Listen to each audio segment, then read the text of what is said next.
보실 성경 말씀은 다니엘서 12장 3절입니다. 지혜 있는 자는 궁창의 빛과 같이 빛날 것이요 많은 사람을 옳은 대로 돌아오게 한 자는 별과 같이 영원토록 빛나리라.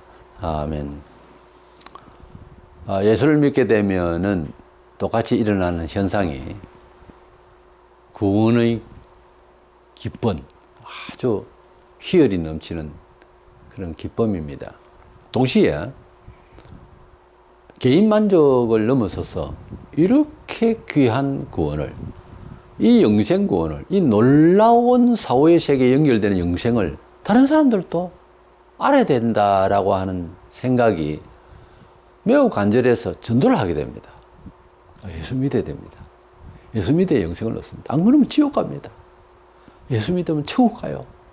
이거를 전도라고 하죠. 그래서 동시에 사람이 사생활이 개인적인 생활을 주로 다 하는데 조금 여가가 있으면 남을 도우려고 하는 봉사생활이 이어집니다. 그래서 이제 예수를 믿고 진정으로 예수님의 영생의 생명을 얻은 사람의 특징이라면은 세상에서 생각하던 계산을 하지 않습니다. 은혜를 한참 받을 때는 더 계산할 줄 몰라요. 근데 철저히 계산하고 사는 그런 세상 사람하고 대조가 있어야 정상입니다. 세상 사람들하고 똑같이 세상을 계산하고 이기적으로 살면 예수를 믿어서 무엇을 얻었는지를 물어보고 싶어요. 참 이게 강요해서 되는 건 아니잖아요. 이 세상에서 가장 억울한 사람이 누군가 하면은 열심히 살았는데 예수를 안 믿었다는 거예요. 에이, 그건 아니다 싶다. 아니에요. 예수님은 다행히 희생자가 많았잖아요. 앞에 사람들은 뭐 긴가민가 했지만 2000년 동안은 엄청난 사람들이 입증을 했잖아요. 하나님 아들로서 우리 죄를 위하여 돌아가신 분이다. 그분을 믿지 않으면 지옥 간다. 그분을 믿으면 속죄받는다. 영생의 몸으로서 천국에 갈 수 있다. 이 입증이 뭐 어제 오늘 이야기가 아니잖아요. 한두 사람의 어떤 뭐 지엽적인 이야기 아니에요. 이거는 어마어마한 사람들이 목숨을 걸고 2000년 동안 지금 증명을 하고 있어요. 근데 이 예수를 안 받아들인다. 이 예수를 모른다. 인생 너무너무 억울한 거예요. 뭐 난 억울 안 하고 살았다. 거짓말입니다. 인생 그렇게 넉넉한 거 아니잖아요. 어느 집에서 태어나서 어떤 환경이든 골치 아픕니다. 부잣집요? 자살하는 거 보세요. 사람은 다 어렵게 되어 있습니다. 원죄를 안고 태어나서요. 어떤 식으로든지 어렵습니다. 고통스럽습니다. 근데 그러다가 구원받지 못하고 철저하게 세상적으로 계산하다가 살다가 죽는 것하고 예수 믿고 뭐 대단한 무슨 기적을 일으키거나 그래 안 해도 사람이 달라져서 철저히 계산해가면서 안 사는 그런 이제 사람으로 변해요. 뭐 옛날에는 뭐 욕심 다 내고 상대방이 나보다 더 가져가나 어쩌나 또 누구가 잘 돼 있고 나는 어느 정도냐 그래서 섭섭해하고 잠 못 이루고 세상 그렇게 살잖아요. 돈이 좀 있으면 갑질하고 싶고 그래야 후련하고 그게 인간이잖아요. 그러다가 죽습니다. 근데 그렇게 안 살고 예수를 믿게 되면은 다소 부족하고 하더라도 그렇게 열을 안 받아요. 철저하게 계산하던 그 오만 계산을 다 하던 그런 사람이 안 된다니까요. 대략 둔해진다 할까? 그런 식으로 무섭게 안 살아요. 만약에 예수 믿는 사람이 계속 그런다면은 문제가 좀 심각한 겁니다. 명분만 그리스도인이지 성령이 주시는 평강, 하늘을 소망 가운데서 기다리고 있는 너무 행복한, 너무 큰 행운을 가진 사람의 심정이 아니잖아요. 예수 믿어도 맨 걱정이 돼. 주일날 이래야 되고, 예수 믿어도 맨 걱정이 돼서 남보다 내가 많이 가져야 되고, 이건 아니에요. 구원의 확신을 위해서 은총의 삶을 살아야 되는데, 전도와 봉사를 한다고 하는 것은 내 자신이 잘 되는 것이고, 처음엔 안 그랬는데 더 좋은 성향의 사람, 또 환경의 사람으로 발전해 나갈 수가 있어요. 변할 수가 있어요. 전도와 봉사는. 그러니까 전도와 봉사를 하고 싶어서 해야 되는데, 그것이 마땅하기 때문에 해야 된다 해서 억진데, 하더라도 하다 보면 그것이 내 영혼에 유익하구나 하는 것을 깨달으면 다행이고요. 뭐 난 억지로 하고도 싶지도 않고 원래 뭐 싫다 그러면 할 말 없지 뭐. 목사도 할 말이 없습니다. 뭐 그렇게 나가면, 끝까지 그렇게 나가면 할 수 없어요. 그러다 남는 시간을 들이고 남는 돈을 들이고 남는 거 있으면 내부터 숨 좀 쉬고 뭐 그래 하겠습니다. 그럼 할 수 없죠. 그렇게 하세요. 그런데 주님이 더 귀중할 때는요, 내가 거지가 되더라도 내놓습니다. 그거는 강요성이 없어요. 강요성이 없어요. 하나님의 나라에 소망이 얼마나 가까이 있고 속에 차 있고 감동하고 있느냐에 따라서 할 수 있는 일이라서 그건 강요성이 없어요. 종교성은 절대 강요성이 없어요. 그냥 권면을 할 수 있지. 더 좋은 길. 그는 안내를 할 수 있는데 억지로 줄을 묶어서 끌고 갈 수는 없어요. 할 수 없는 거죠. 전도는 믿어보면 참 좋은데요. 하는 권유의 성격이 아닙니다. 강한 선포예요. 전쟁에 나팔을 불듯이 강한 선포예요. 당장 믿어야 되는 내용을 가진 사람으로서 표현은 좀 부드럽게 할 수 있고 하더라도 당장 믿어야 하는 내용을 가지고 있어야 되는 거예요. 사마리아 여인이 예수님 만났어요. 자기에 대해서 쭉 말씀을 하신 예수님을 보고, 처음에는 뭐 유대인이 왜 사마리아 여인, 정통 사람이 아닌 사마리아 여인에게 정통 유대인이 이렇게 대화를 할까? 근데 말하는 거 보니까 선지자 같기도 하고, 왜냐하면 자기를 완전히 환하게 알고 있으니까 알 리가 없는 사람이. 그 다음 말씀을 쭉 들어보니까 그리스도가 아닌가 하고 거의 뭐 그리스도로 거의 확신했죠. 그래서 동네방네 들어가서 막 전도를 하게 됩니다. 요한복음 4장 29절에 내가 행한 모든 일을 내게 말한 사람을 와서 보라. 이는 그리스도가 아니냐 하니, 이는 그리스도가 긴가민가 그 말이에요. 그리스도가 아니냐 봐, 그 말이에요. 사람이 감동을 받고 그 감동이 무엇보다 자기 인생에 큰 충격을 주고 또 큰 감화를 준 일은, 세상에서 어떤 일을 만나도 그런 일들에 대해서는 되뇌이고 사람들에게 이야기할 수가 있는 거거든요. 그런데 별 자기 자신에 대한 어떤 인생의 굴곡진 인생을 살면서도 그런 삶을 사람들에게 함께 나눔으로써 은혜가 되고 좋은 이야기거리가 없는 사람은 큰 감동이 없었던 사람이라고 봐야 되겠죠. 사람이 살면서 감성적인 사람이란 말이 아니고 어떤 큰 일을 당하고 그 일을 잘 이겨냈거나 특별히 그러면 감동스러워요. 100번 선생이 입으로 이야기하는 것보다 몸으로 살아온 경험적 이야기를 통해서 가능하다. 나도 저렇게 살아야지. 이런 희망을 줄 수 있는 간증거리가 있는 사람. 참 인생에 있어서 중요한 사람이에요.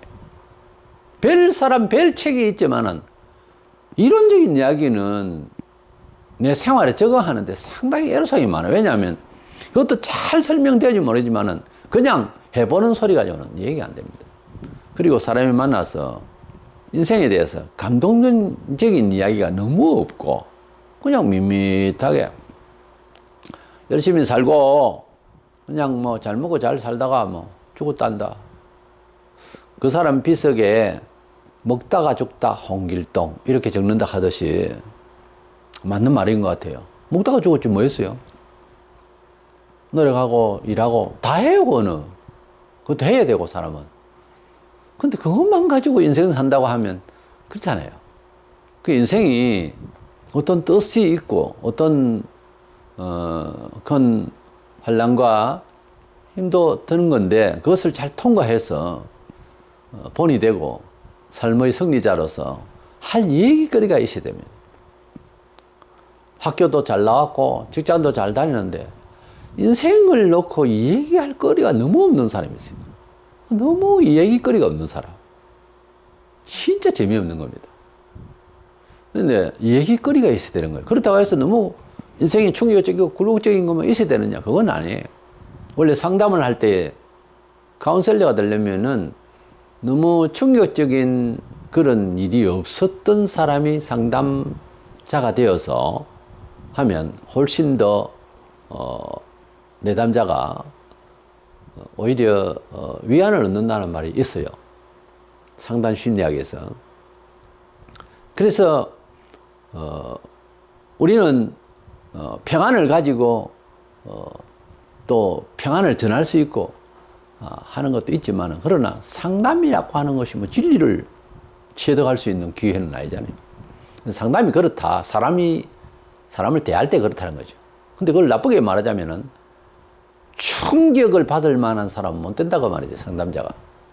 사람이 때로는 충격을 받아야 새로워지지. 맨날 한 소리도 하고 뭐 안 해도 되고 해도 되는 그런 정도의 인생사 이야기 해본들 무슨 힘이 되겠어요, 상대에게. 예수님이 우리에게 말씀하신 그 내용은요, 생각해 보면은 가히 도전적입니다. 지구촌에 그렇게 심한 도전적인 말씀을 하신 분이 아니에요. 그런 사람은 없어요. 그래서 복음이 이 세상에 들어올 때의 소리는 우리 소리 같은 소리입니다. 원래는. 지성인이면 더 놀라야 할 소리예요. 복음 사상은. 하여튼 우리는 이렇게 내게 주신 은혜에 큰 감동이 되어져야 되겠고, 감동이 안 된다는 것도 이상하잖아요. 감동이 되어져야 되겠고, 그 감동되어진 것이 나의 소유가 되고, 나의 희망이 되고, 나의 생명이 되고, 나의 정신이 됐을 때에 일어나는 같은 현상은 전도를 한다는 겁니다. 사도행전 4장 20절에 우리는 보고 들은 것을 말하지 않을 수가 없다. 사도는 복음을 전할 때 보고 들은 것을 말하지 않을 수가 없다. 말하지 않을 수가 없다. 전도를 안 하면 내게 화가 미칠 것 같아. 사도 바울은 그렇게 말했어요. 그 단계가 돼야 됩니다, 원래. 본문에는 보면 옳은 대로 돌아오게 한 자는 별과 같이 영원토록 빛나리라. 옳은 대로 예수 안으로 의로 전도하는 자를 말해요. 그래서 전도는 우리에게 지상에서 주님이 주신 명령이기도 하지만 지상 명령이기도 하지만 이것은 구원받은 사람의 확신을 더 확고하게 하기 위한 수단으로서도 전도를 하다 보면 자기 구원이 더 확정이 되고 더 감격이 더 변화될 수가 있어요. 해보면. 전도를 하다 보면 안 믿는다 아닙니까? 또 해도 안 믿는다 아닙니까? 근데 나는 어떻게 믿느냐를 감동받게 돼 있어요. 구원의 확신을 더 확고하게 더 내 정체성을 더 확실하게 해주는 일이 내가 전도를 해보는 일입니다. 요한복음 6장 40절에 내 아버지의 뜻은 아들을 보고 믿는 자마다 영생을 얻는 이것이니 마지막 날에 내가 이를 다시 살리리라 하시니라. 예수님께서는 이 세상에 왜 오셨느냐 하면 사람들의 영혼을 구원하시기 위해서 하나님 아버지께서 세상에 보내셨다는 거예요.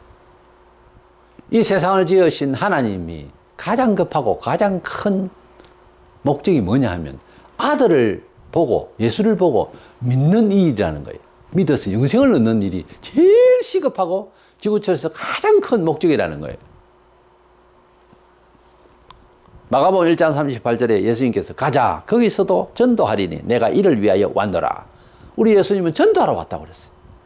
그래서 전도는 기관에서 어떻게 행사를 하는 것이 아니고 구원받은 사람을 자원하는 심령으로 이 기쁜 소식을 이야기를 안 할 수가 없어서 하는 겁니다.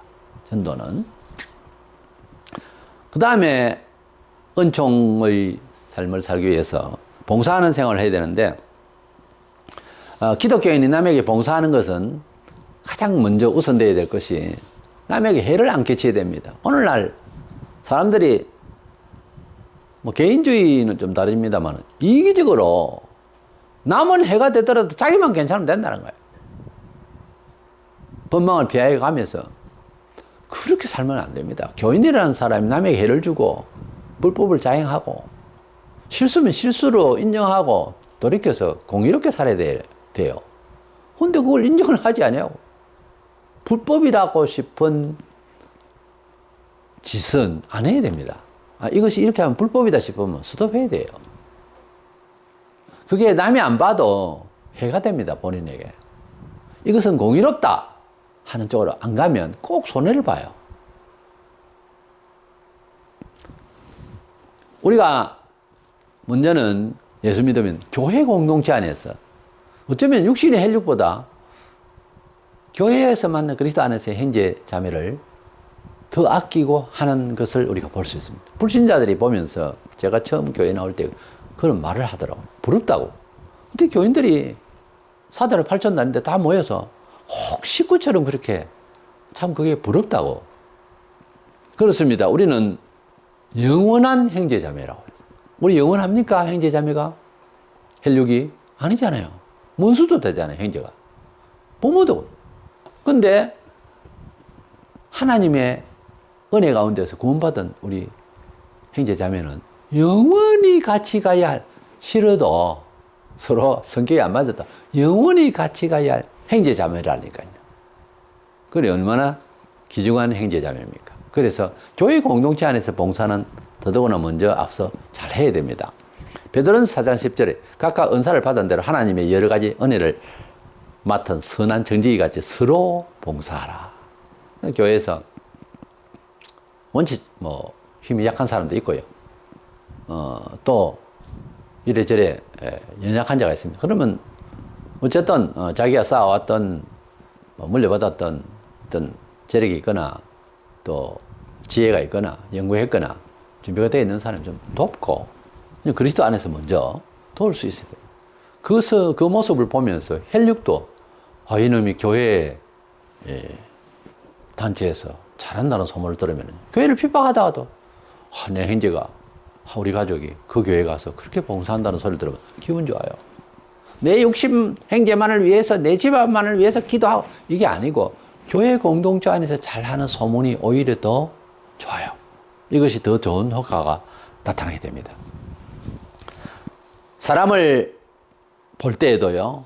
저 사람 돈이 얼마 가졌나, 외모는 어떻고, 키는 어떻고, 명예는, 업적은, 소위 요즘 스펙은 뭐냐, 이런 것보다 사람을 볼 때 그리스도인은 공통적으로 그렇습니다.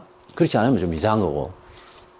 마태복음 5장 7절에 긍휼히 여기는 자는 복이 있나니 저희가 긍휼히 여김을 받을 것이며, 사람을 보면서 돈 많은 사람도 대단하게 보이는 세상적인 사람도 불쌍히 여기는 마음이 있어요. 쳐다보면 하나님의 그 크신 사랑에 감동하다가 보면 영원히 나름 주님 앞에 나와 같이 은혜를 받고 막 이런 사람은 걱정이 없어요. 좀은. 왜냐면 자신이 잘 알아서 기도하고 열심히 잘 살겠거니 이런 생각이 들어서 괜찮아요. 근데 잘 안 되는 사람이 많잖아요. 쳐다보면 마음속에 눈물이 나고 불쌍히 여기고 그 영혼을 위해서 기도해야 되는.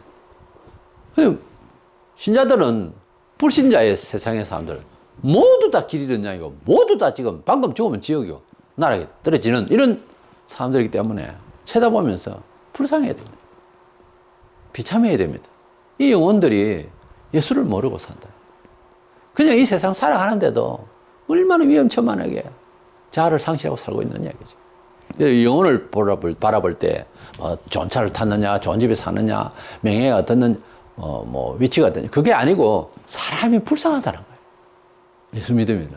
사람을 보면서 눈물이 나고 기도해야 되겠고 불쌍히 여겨지는 마음이 있어야 정상적인 겁니다. 에베소 2장 10절 우리는 그가 만드신 바라 그리스도 예수 안에서 선한 일을 위하여 지으심을 받은 자니. 그래서 우리가 하나님의 부르심을 받았을 때에는 내 개인만 구원받고 절에 가서 구원받듯이 절에 가서 빌고 구원받는다 하듯이 그게 아니고 우리는 이제 그리스도 안에서 삶을 살아가는데 이 공동체 사이에서 선의의 뜻으로 살 수 있도록 하나님의 아름다운 선한 양심과 좋은 그런 착한 양심으로 이 세상을 따뜻하게 만들 수 있는 사람으로 살아가야 합니다. 이것이 봉사 정신의 첫 발이에요. 근데 봉사를 뭐 어디 가서 많이 하고 한다 하면서도 홍의롭지 못하고 남에게 해를 끼치면 안 됩니다. 나의 봉사가 동쪽에서 하는 것이 서쪽에서 해가 되면 그거 안 해야 돼요. 모두 다 공평하게 받을 수 있는 봉사가 돼야 됩니다. 사회에 선을 베푸는 일도 예수 믿지 않으면은 당연히 잘합니다 하고 박수를 치지 않으면 섭섭해 하는 것이 사람이에요. 왜냐하면은 자기 주체는 주인이 예수가 아니고 나의 주 할 때는 주인이 예수다 이 말이죠. 나의 모든 인생사에 있어서 예수님이 주인이다 이래 돼 있는 교인이 아닌다면은 자기가 주체자이지 않나요? 그래서 보통 나는 나다 그러잖아요. 나는 나 아니에요. 알고 보면 나는 귀신이다 이게 정상이에요. 극단적으로 말하면 세상 사람들이 보면 왜 나는 나다 그런 말 하잖아요. 나가 아니에요. 어디 매여서 살아요. 다 사람은 나가 아니라니까. 제정신 아니에요. 사람은 성경적으로 보면 큰 오해입니다. 나는 나다 거짓말입니다. 예수 안에서 은혜 받은 사람은 나는 나다 그럽니까? 내가 없고 뭐야? 예수가 내 안에 계신다 그러잖아요. 세상 사람들은 나는 나다 그렇지만은 웃기는 소리입니다. 뭐가 나요, 나? 당신 마음대로 절제가 됩니까? 뚱뚱해지면 좀 적게 먹어야 된다. 그래 놓고 먹습니다. 그래서 나는 뭐가 나예요? 내가 아니에요. 내 마음대로 안 되잖아요. 뭐가 내예요? 내가 아니에요. 극단적으로 말해서 성경에 있는 말씀을 토대로 말하자면 제정신이 있는 사람 하나도 없습니다. 세상에. 인생사 살면서 다 미친 생활이라고 전도서에. 다 미쳤다고. 우리가 사회에서 구제를 할 때에도 마태복음 6장 2절 3절 그러므로 구제할 때 외식하는 자가 사람에게서 영광을 받으려고 회당과 거리에서 하는 것 같이 너희 앞에 나팔을 불지 말라. 진실로 너희에게 이르노니 그들은 자기 상을 이미 받았는데라. 너는 구제할 때 오른손에 한 것을 왼손이 모이게 하여 그랬습니다. 교회에서 어떤 일을 하고 이제 봉사를 했는데 축하를 해주면 좋죠. 듣는 사람도 좋고 하는데 상이 싹 사라집니다. 그 다음 은총은 기대하기 좀 어려워요. 상 받아버리고 나면 일단 은총 없습니다. 근데 일을 다 했는데 숨겨져 있고 아무 소리 없고 다른 사람 혜택만 쫙 받고 있을 때 축복이 따로 준비되어 있어요. 이걸 분명히 아셔야 됩니다. 내가 뭔 일을 했는데 축하받았대. 나는 기분 좋아. 끝입니다, 이제. 보통 좋은 일을 해가지고서는 상급을 따로 제공하지 않습니다. 상 다 이미 받았느니라. 성경에 보면 자기들 상을 이미 받았느니라. 외식자들에게 예수님이 그렇게 말씀하셨잖아요. 자기 상을 이미 받아버리면은 그 상이 생활에 엄청난 복을 받은 것도 아니고 사람들이 칭찬받았다 이 말이에요. 사람에게 칭찬받는 이거요 굉장히 손해입니다. 내가 봉사를 하고 내가 어떤 일을 할 때는 가능한 봉사 받는 사람도 부담이 안 되게 부담이 안 되게 내가 분명히 열심히 모아서 내가 돈을 준비해서 그 사람에게 딱 필요한 시기에 도와줬다 아닙니까? 또 없는데 자 내가 고생을 많이 해서 돈을 모아서 내 돈인데 내가 잘 먹고 잘 살아야 돼 니한테 주노라 이런 의미가 들어가거나 말을 하거나 그런 일을 알지 않도록 해야 된다고요. 이거 이 사람아 내가 참 쉽게 어디서 얻은 거다. 근데 내가 참 이 쉽게 얻은 걸 내 혼자 쓰려고 그러니까 자네도 좀 쓰게나. 부담 갖지 말게. 이래 주면 혼란 속잖아요. 점잖게 이야기하면. 그런데 나는 그것을 줌으로써 내가 배고파지고 힘들어지고 기회를 잃어버리고 세월이 지나고 나는데 그 사실을 나중에 그 벗이 알면 충격받을 겁니다. 어떻게 그렇게 돈을 쓸 수 있도록 여유롭게 말을 해주고 내게 부담이 없도록 했을까? 무슨 심정으로 그랬을까? 그래 놓고 나 때문에 오히려 저렇게 고생하고 왜 저랬을까? 충격 간다고요. 근데 세월이 조금 더 지나면은 그렇게 한 그 사람이 훨씬 더 잘 돼요. 복을 받을 수 있습니다. 전도와 봉사는 숨겨진 다른 은총 받는 추세예요. 전도를만 하면 복을 어떻게 받습니까? 아니에요. 해보세요. 전도는 어떤 식으로든지 복음을 전하는 건데, 말씀을 전거하는 것은요, 단순히 종교 철학적인 문제가 아니에요. 은총을 받아요. 내가 한 주간 살면서, 내가 하루를 살면서 하나님 말씀을 얼마나 많은 사람들에게 직접적인 겁니다. 전도를 했느냐. 이 하나님의 말씀을 듣고 주께로 돌아오라고. 또 교회를 다니지만은 잘 모르는 사람은 똑똑히 알아라고. 이 말씀을 전하는 것이 얼마나 내게 복인지 모릅니다. 그 복은 실제로 생활 속에서도 윤택하게 은총을 주시게 돼 있어요. 주님이 약속하셨어요. 영혼을 구원하는 이 일은 너무너무 큰 복입니다. 그리고 내가 영적으로 신령해지고 하늘에 상이 있습니다. 그리고 봉사는 실제 우리가 그런 일을 많이 만나잖아요. 좋은 일로 봉사 많이 하는 사람들이 훨씬 좋은 혜택을 받을 기회가 와요. 자기밖에 모르고 이기적이고 이런 사람들의 끝은 별로 안 좋습니다. 이래서 우리의 구원의 확신을 위해서 전도와 봉사로서 이제 구원받는 우리들의 은총에 대한 것에 대해서, 또 확신을 위한, 자기 구원의 확신을 위한 삶의 요소들에 대해서 이제 이번 주로 마무리를 하고, 다음 주부터는 우리 성도들의 정체성에 대해서, 비슷한 주제입니다만 정체성에 대해서 좀 더 세밀하게 우리를 돌아볼 수 있는 그런 말씀으로 시리즈로 말씀을 나누고자 합니다. 아무쪼록 우리가 전도와 봉사로서 인생 살아가면서 하나님의 은총을 받아 누리는 저와 여러분 되시기를 축원합니다.